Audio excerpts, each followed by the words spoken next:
première fois que j'ai rencontré André Roibet, c'est Guy Mathiolon qui m'avait pris le rendez-vous.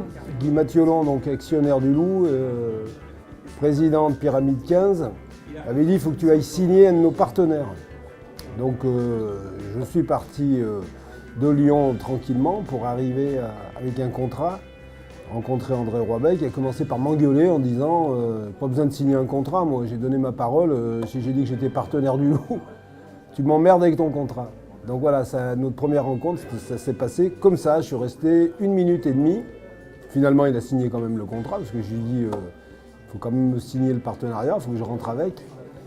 Et la deuxième fois, c'était au Loup, avec le journaliste du Progrès, Yves Billet, qui me demandait si je connaissais André Roibet. Alors je lui ai dit, pas vraiment, quoi. Je l'ai croisé 1 minute, et il m'a dit, mais c'est un type invraisemblable, extraordinaire. Il envoie des lettres au préfet, il envoie des lettres à Mercier, il envoie des lettres à Gérard Collomb. Chaque fois qu'il a envie de dire quelque chose, il fait des courriers et il parle de Pusignan. Centre du monde.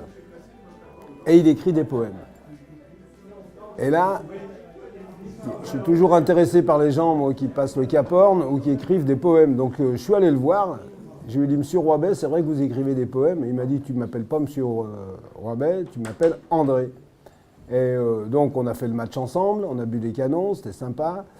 On a parlé de beaucoup de choses. Et dès le lundi, je recevais mon premier poème de la part d'André Roibet. Ce que j'ai fait, j'en ai écrit un moi aussi, que je lui ai envoyé. Et ça a commencé à sceller une amitié extrêmement forte autour de la littérature, de la philosophie, de la poésie, de voir le monde d'une certaine façon. Et là, j'ai découvert un chef d'entreprise totalement atypique, complètement hors norme.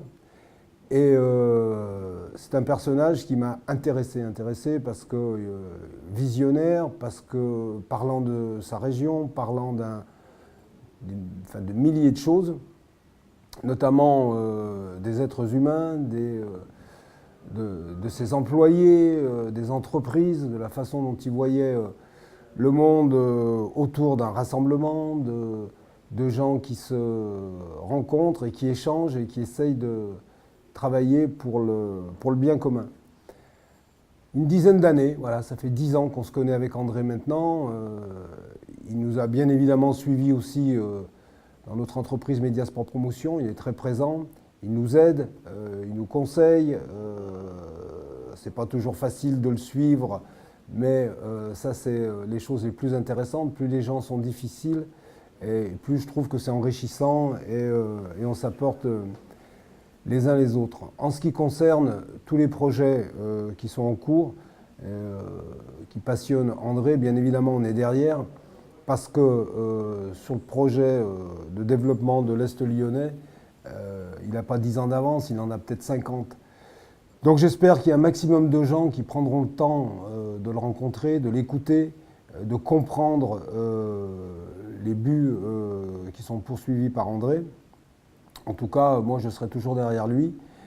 J'essayerai de faire en sorte que de plus en plus des gens prennent le temps de venir voir un peu ce qui se passe ici, de prendre le temps de visiter, de faire le tour. Voilà, je ne suis pas le seul, je crois que chaque fois qu'André peut mettre quelqu'un dans son véhicule et de faire le tour de Pusignan, des étangs, des terres agricoles, c'est passionnant.